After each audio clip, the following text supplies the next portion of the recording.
Welcome to today's podcast. Today I've got Adam Newman with me. Adam's a partner in Newman, Langley and Stavri. They're financial consultants and they'll help clients with the financial planning and wealth management side of things in preparing for exit.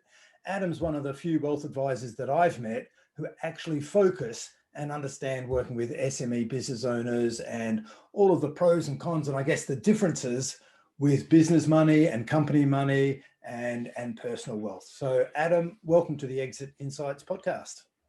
Hi, Daryl. Thanks for having me. My pleasure. Hey, look, I've just touched the intro there, but I'm sure I didn't do it justice. Why don't you give us a bit of background about what you guys do and how you came about to doing it? Sure. Okay, Daryl. My background is actually from a banking world. So I served my time many moons ago working in commercial banking initially, and then left that world post-financial crisis, where I think it was going to be quite hard to lend money. But I've been working with owner directors in raising debt and some equity. And at that point, back in 2009, I then became a regulated financial advisor, and ever since then been honing my skills and working as a more generalist, holistic financial consultant with owner directors and their families alike, and build a financial practice now with my business partner, Alex Stavri, and we've got a relatively small boutique firm, but a growing firm. And again, as I said, is making our ways in specialising in dealing with owner directors. And we help them with all myriad of different plans, be that through their life and journey as a business owner, but also ultimately when those are looking at some sort of event, be that trade sale or MBI, MBO or exit event of some description, we like to help those owner directors make the most of that on the way, and most of their life's work on the way out. Okay. So is it owner directors and business owners that you focus on, or are they just part of the people you work with? They are part of the people. Over the years, because we like to think we're good at what we do.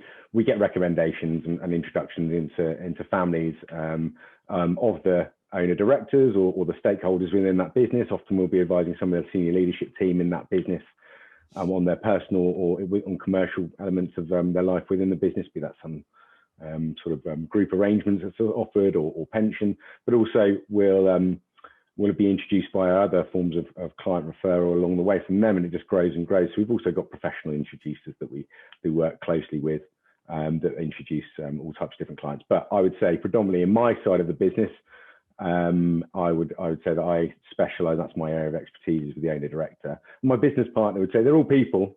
And we will deal with everyone. But yeah, as I said, that's something that we can really add value to, because we see, especially the entrepreneurs that we're within the S and M of SME, their business and their personal lives are inextricably linked.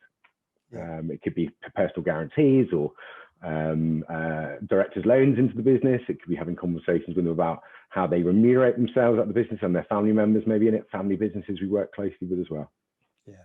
And I guess the big thing about business owners that makes them a little bit different from a wealth planning perspective, yes, they're all people, but they always seem to have this big asset, significant asset as part of their lives that they can't capitalize on, but this asset is generating income for them in the meantime, and they will capitalize on it down the track, which employees of high net worth employees with high paying jobs don't seem to have. You know, they get bonuses and they get looked after in other ways, but it's a significant difference.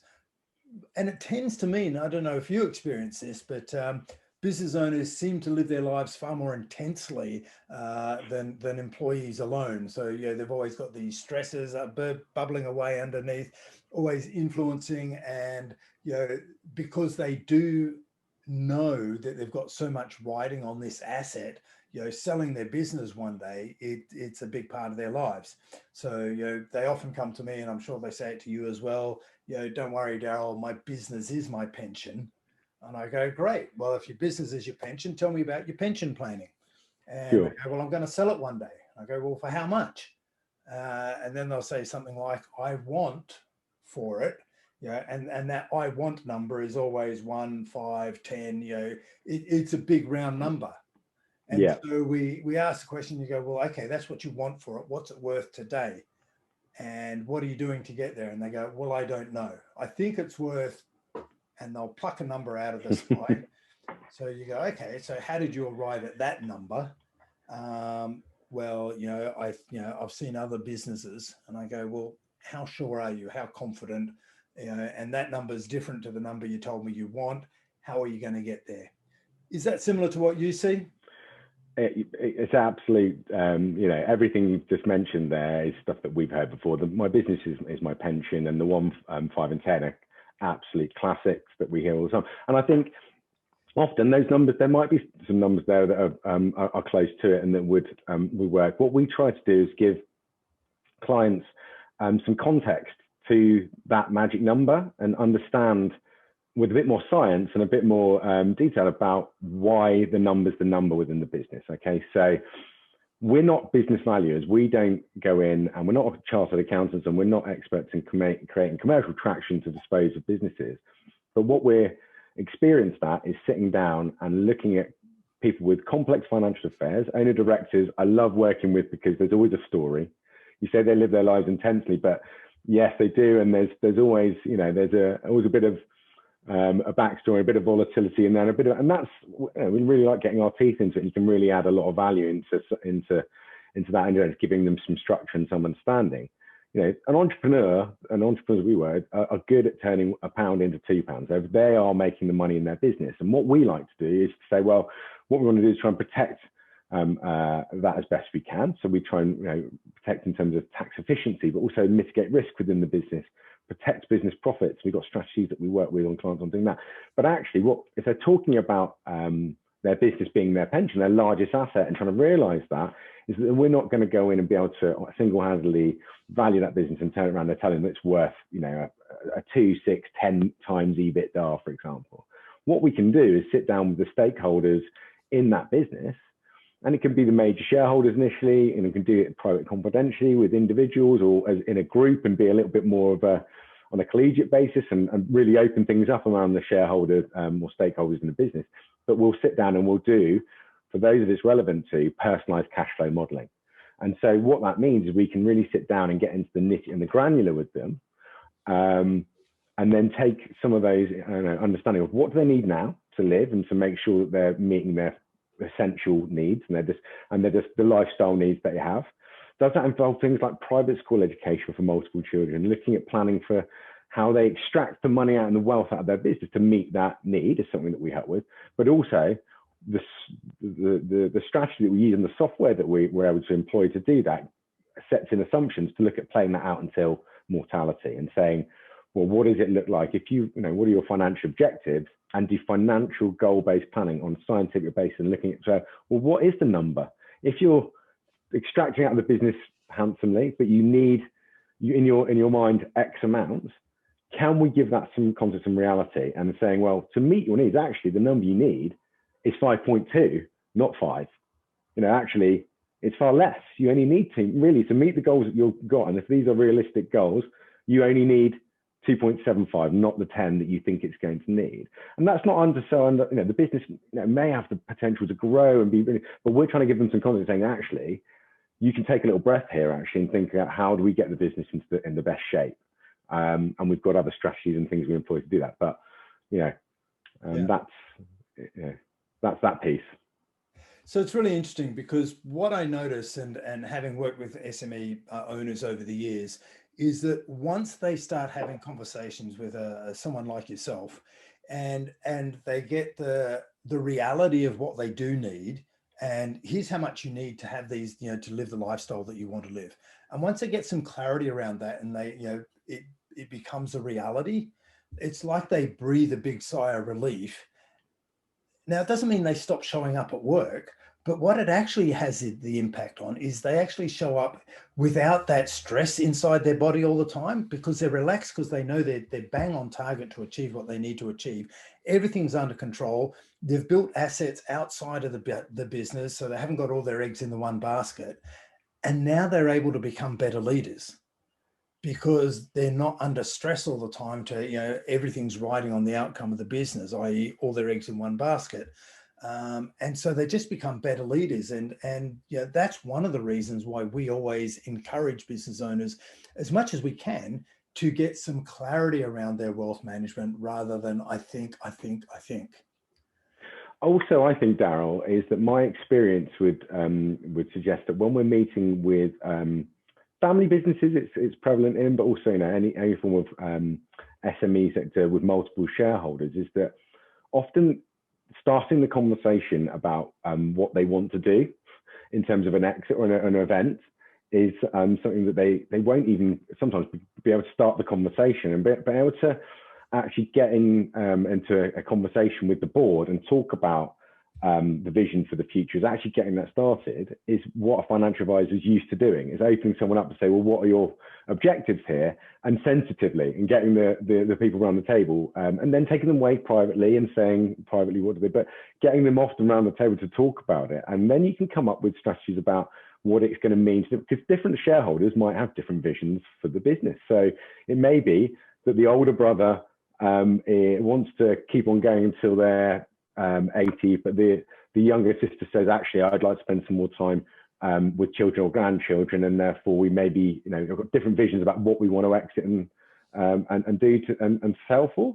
And there may be different ways that we can help look at potentially structuring deal shape, although we're not, again, the only people around the table doing that, but we can maybe review, well, are there ways that we can create the income that you think you're going to need, where there could be some sort of deferred period, or whether, is that comfortable for you? Or is there going to be a way that you could create income from one of the assets that you retain? We've got a client, tricky family business relationship, an 80-year-old business, had a big distribution center that was £1 million a year worth of rental. But they were looking for this, they're being advised by one of the top 4 accountants.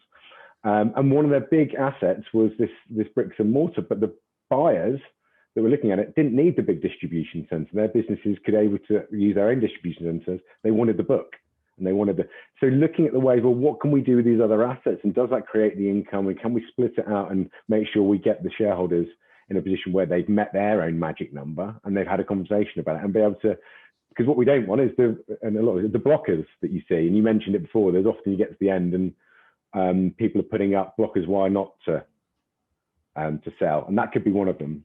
Yeah, so there's a classic example there. The entrepreneurs have found as they're growing their business that they've invested in various areas, and commercial property is a big one. But when they've come, so what you're saying, I think, is when the buyers would come looking, they didn't want to buy the property, they were just interested in the actual business. So what they kept the property and did a lease deal back to the buyers. That's right. Yeah, they offered a lease deal initially, and then they got around 15 years of security of income now on a decent lease length. Right, so then that there's going to be, and we had to be involved with a property expert who's RICS registered to understand that. We worked with their in-house accountant, not the big 4 accountant that was doing the work on the disposal. We worked with their tax advisors to discuss that, and their legal team. And so we're around the table with all of these entities, and we're just part of that professional advisor board, our own board of professional advisors that people can use and call upon our expertise. But we don't have a monopoly of knowledge, and neither does the client's accountant or their tax advisor. We have our expertise and specialism. Adam, look, one of the things that we come up against all the time is meeting with business owners who say, hey, look, my business is my baby. My business is my pension. I'm investing everything back into my business. Why do I need to talk to a wealth manager or a financial advisor? I don't need to get the pension. My business is my pension. Why do I need to speak to these guys? What value can they add? So how do you approach something like that?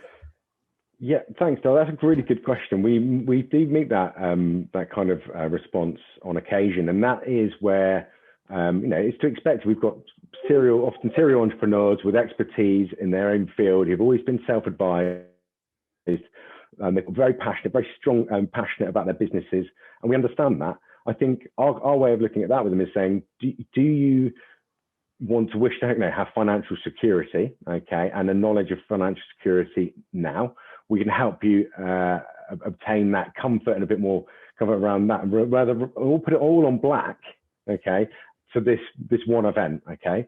And I'm a glass half full kind of guy, and I also know, when we're looking at good businesses, we see they are going to be successful. But the idea of putting that on all on one opportunity, it's things have got to coalesce with that on an event, some big life event, and it can be their maybe their one and only chance that's going to happen. And I think along the way, what we can advise clients on doing is improving the general hygiene within a business and improving the way that business runs to make it even more profitable as well. So it's not just about going in and looking at the beauty parade at the end where there's money on disposal and a financial advisor is paraded around with a number of the wealth managers and going in and saying, well, let's invest this big lump of money to go and create an income for life or security after the event.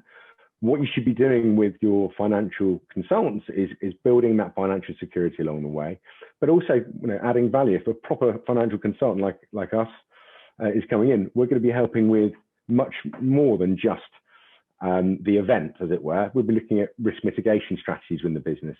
We're looking at how to retain, reward, and recruit good people within the business.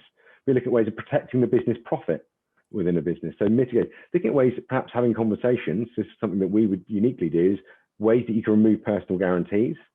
How can the business become preferential creditor? We'll be having a lot wider conversation just because our expertise allow us to have those conversations. So I think it's a lot broader than just saying that, oh, maybe look at putting some money into your pension. I think we can definitely have that as a lever to pull, but there's so much more, and as I said, the accountants don't have a monopoly of knowledge on that. Yeah. So, okay. So we're looking and starting to educate them around the wider benefit of what you can do and saving along the way. What about tax? Is there benefit in talking to you guys before the actual event? Are there any tax considerations that need to be explored before a deal is actually finalized? Well, yeah, interestingly, we've obviously just, when recording this, just had a budget, and Entrepreneurs Relief was not attacked, but it previously was at prior to the prior budget was at £10 million of lifetime allowance. That's dropped previously down to £1 million. They haven't raided that again. But what you're going to be looking at is Entrepreneurs Relief is a one that you'll classically hear from an owner director that their accountant would have mentioned to them. And so, a decent size exit is going to be using up your lifetime allowance and then some. So you're then looking at capital gains tax. So you're talking to someone about what strategies can we employ early on. So it's a strategy, not a reaction to what the event, because that's far too late. And being strategic financial plans, we're not, I don't want to beat accountants up, but it's saying we're not looking historically. So an accountant will be looking historically and then telling you what the bill is. A commercially minded accountant might come in and say, okay, we need to start thinking really about how to get the business in shape and look at shareholding changes within the business for those that have the ability to do that don't have other outside investors, maybe a family business or a small and medium-sized business.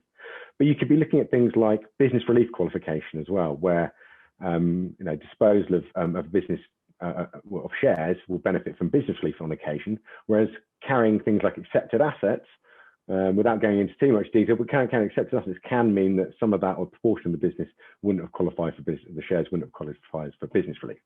So looking at that and doing a pre-transaction well in advance, we like to think of at least 3 to 5 years in advance to try and get the business in the right shape. But we'd call upon other tax advisors to work collaboratively on those discussions. Business profit, corporation tax, big one for directors, and especially budget recently would say they're starting to think more and more closely about it as it goes up over the coming years. And there is some detail around sliding scale on there, but looking at corporation tax changes to an increase in the UK and needing to be looking at what we can be doing to extract profit from the business in that doesn't burden cash flow and does it so it protects the interest of the business. And looking at hygiene factors within taxes is just prudent thing to do. And I think any business owner selling or looking to come in and buy a business, we're looking at how are these guys being advised, or people being advised about their business. Yep. I think that's important for us to get in early and talk about all of those types of tax. All righty. So Adam, you focus on working with business owners. And so I know you've got a lot of experience in working with them over a number of years. What are the top three, I guess, issues or areas that you guys work on with them when you're working on their planning? For the owner, the top three issues for owner directors, is this the pre-sale or post-sale? Well, yeah, areas that you work on them with, the top three things you tend to work on and advise them around, I guess. Looking for a couple of tips because the listeners out there are going, okay, I've got Adam here. What can he do? Where would he advise me potentially? I think every single client we work with, we take through a process of cash flow modeling. I think that is something that we immediately will sit down and go through an audit of what they've got and where it is and what they're doing, and understand how that fits into their lives on a personal and commercial basis, and looking at understanding what it is their financial objectives are. And going through that process is just a really healthy way of someone getting a bit of clarity and context. I think that's something that any client that's got a financial advisor or planner or consultant relationship, they should be getting that from them. And if they're not, they need to be speaking to someone that's giving them that, because that is just where the value is really added, I think. Yeah, and we're talking personal cash flow now, aren't we, as opposed to business cash flow? Correct. Yeah. We're not going to be producing P&L, trading forecasts or balance sheet, but what we can do is read them, right? So where our expertise lies, that we can have that conversation with an owner director and read and understand and empathize, but we're not going to take the place of anyone to create that level of detail. But it's personal cash flow. That's the top one around value, real adding some value. Yeah. So what they need to live on and how much they need to have to generate and provide that cash flow post business exit or retirement or whatever path or journey the person decides to take. Yeah, correct. Yeah, and that then you go in and start talking with them around what levers to pull in order to meet those goals and how to be efficient. So you're then looking at, and a big one for our clients is paying their fair share of tax. They want to pay tax, and they want to contribute to society. And our job is not to go in and talk to people about ways of, it's very vanilla planning. We're looking at we're conservative with a small c around our planning. We're not looking at offshoring monies away, and we're looking at some real sensible planning. Lots of it just appears on your tax return, the things that you need to be doing but aren't doing. And so it's about getting the basics right with clients that need that, and that can then lead to solving some of those cash flow requirements now and in the future that we talked about. And I think that's in the business and then personally, and looking at what you can do to then also looking at what it means intergenerationally. So if we're passing wealth on as a director, and we've been lucky enough to grow successful business and had an event, and we've got an estate that we're going to pass on that's going to be liable to inheritance tax, then looking at intergenerational and bloodline planning with clients and wealth transfer is a big part of that, and it's another thing that we deal with as well. Yeah, so you need to do that well ahead of time, I imagine, before any exits, to get any structures put in place. And I've not met anyone who wants to overpay tax. So we need to do things efficiently and effectively and inside the law. But there are ways to use the current rules and regulations so that you don't overpay. And absolutely, yeah. People want to pay their fair share and no more. Okay, so that's the second thing. And what's perhaps the third top tip you can share with us if you've got one up your sleeve there? Yeah, don't leave it to chance, and start with the end in mind, I think. And it goes back to that real understanding what it is that is good, looks good for you, and understanding why that is. And I think having some foresight on that, and you mentioned it earlier, which is it really takes the pressure off.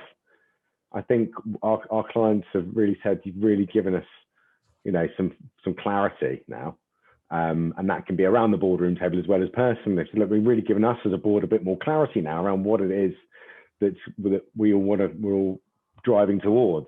Okay, so that's start with the end in mind, and that's getting the business in great shape and making it look even more attractive to those that are going to be going to buy. If you've got a well-run business with good hygiene, shareholders agreements in order, you've got good structures, you've got really happy workforce, we can help with those kind of conversations. I think that's Something I would say is a real top tip is getting that right.